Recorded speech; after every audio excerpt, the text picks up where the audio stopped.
hapon sa inyo tanan diha. Kay Palhal. Very happy nga nadayon jud ni ato ang reunion. Dili baya lalim tago-tago for 21 years. To our teachers, Saba Anor, maayong hapon sa inyo sir, ma'am. Pasensya na mo nga isa ra ka amo ang tent na donate karon sa school. Isa lang isa. Presently, I'm residing now in Saudi Arabia with my family.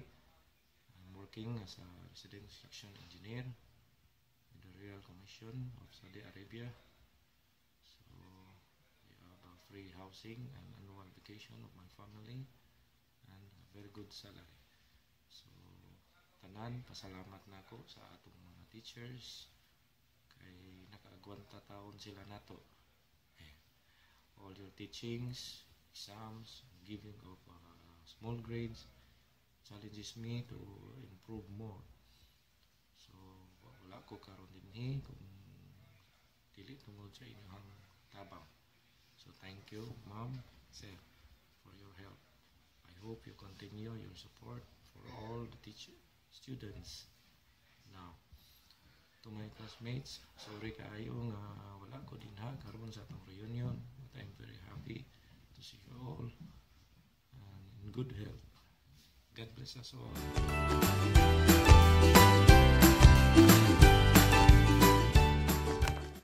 Hi everyone. My name is Jolly-Ann Cavili. I migrated here in the States year 2005. I am currently living here in Los Angeles, California. I work as a nurse here at Cedars-Sinai Medical Center, and been here for close to 10 years, more than 10 years already. But I'm so happy to have given this chance to thank everyone, my teachers, my classmates, friends and mentors who have helped me mold into who I am today. I wish I am with you guys to celebrate this special occasion, but sadly I can't. But hopefully on the next reunion I can be with you guys. My most memorable experience when I was in high school was when we were in first year. I think it was in one of our home economic class where all the girls were was Spanish for something. I couldn't even remember what was it, but we were what you call this? Gipagawas mi sa classroom. We were in the ground for almost an hour, I guess, under the heat of the sun. So that was one of the memorable experience for me. Another one was when I was in fourth year and we had this subject in drawing, and I'm so bad with any arts or drawing that even with a roller I could not even make a straight line. So that one, I guess at some point it developed or helped me to be more patient with myself and accepting for those things that I could not do or I could not excel well. Lastly, I guess I just want to thank everyone, especially the teachers who had been very patient with us with this class, who were known as the notorious batch. But come to think of it, we all have achieved what we have dreamed of someday. Everybody has their own work, family, and most especially the love that we have from our family, our friends. I think that's the most important thing.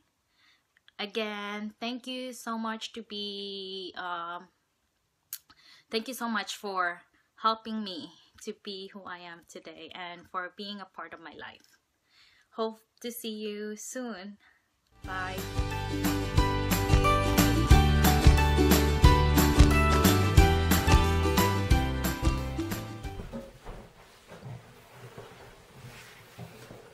Kumusta sa tanan? Kumusta sa tanang nanambong karon diha sa CSAST High School Batch 94 reunion? Manginaot ko nga malampuson ang reunion. Kumusta sa mga classmate na mo diha karon nga nanambong o sa ilang mga usag-usa ka pamilya ug sa mga maestro ug maestra namo karon diha nga nanambong. Ako di ay si Neil Tinebro, nagpuyo na karon sa Calgary, Alberta. Na ako nagtrabaho sa Alberta Central Credit Union, usa ka financial institution. Mura ni siya central bank sa mga credit union diri sa Alberta. Nagtrabaho ko usa ka operation supervisor sa usa ka department. So walo na ko katuig diri sa Canada, walo na ko katuig nga naganto sa Kamingaw ug Katugnaw. Actually we just finished nahuman-human na mong winter. Spring na mi karon pero still tugnaw pa rin pagyud sa gawas. So walo na sa ko katuig nga kauli diha sa Pinas. So mingaw naging ko diha sa Cebu.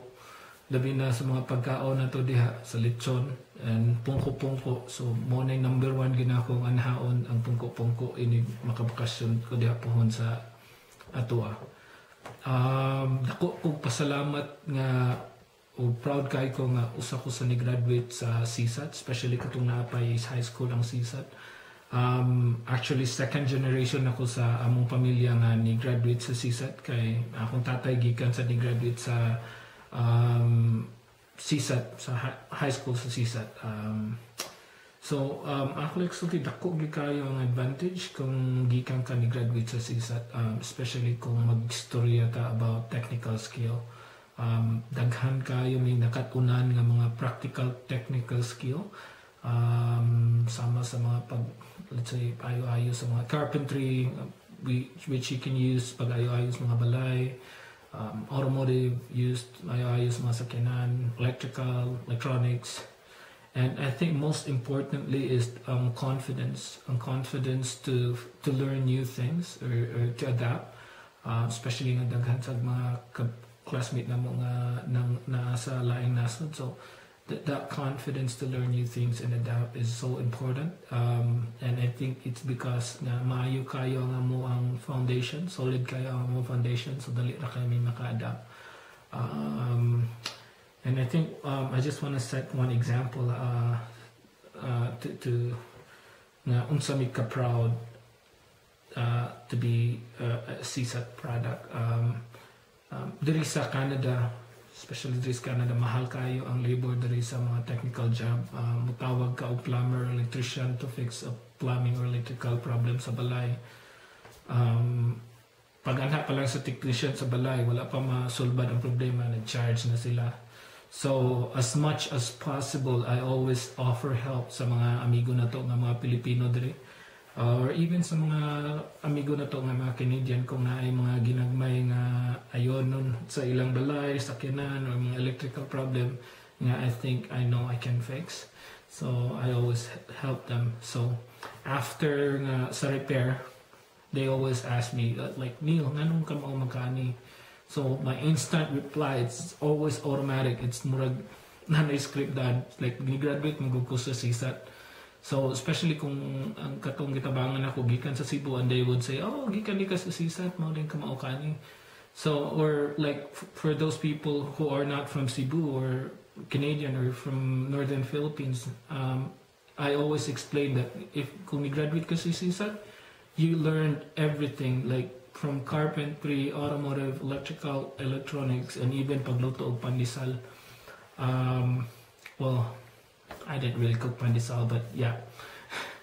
And I think sa akong mga classmate na experience at nila, I think the one time nga in their life nga nagtabang sila tao na nawatana nga ano ka ba ka and they always answer gikan kung graduate sa CSAT. So dili na lang tayo kung magdugay. Ako lang additional message, especially sa mga maestro na mo diha karon nga nanambong. I just want to let you know that this reunion is not for us. Dili ni para namo. This reunion is for you guys. This reunion is to showcase sa resulta sa inyong serbisyo, sa inyong mga sakripisyo, sa mga pasensya o kahago sa pagtudlo ninyo kanamo. I think it's safe to say you did a great job. All you have to do is just look around, and I think salamat kayo. If possibly akong mga classmate to give a round of applause sa mga maestra o maestro nato karon diha. Usbon ako, salamat sa tanan. Salamat sa mga nag-organize ani nga reunion, ug salamat sa suporta sa tanan mga Batch 94. Enjoy the rest of the celebration. Enjoy the day. Have a great day, and God bless. Bye for now.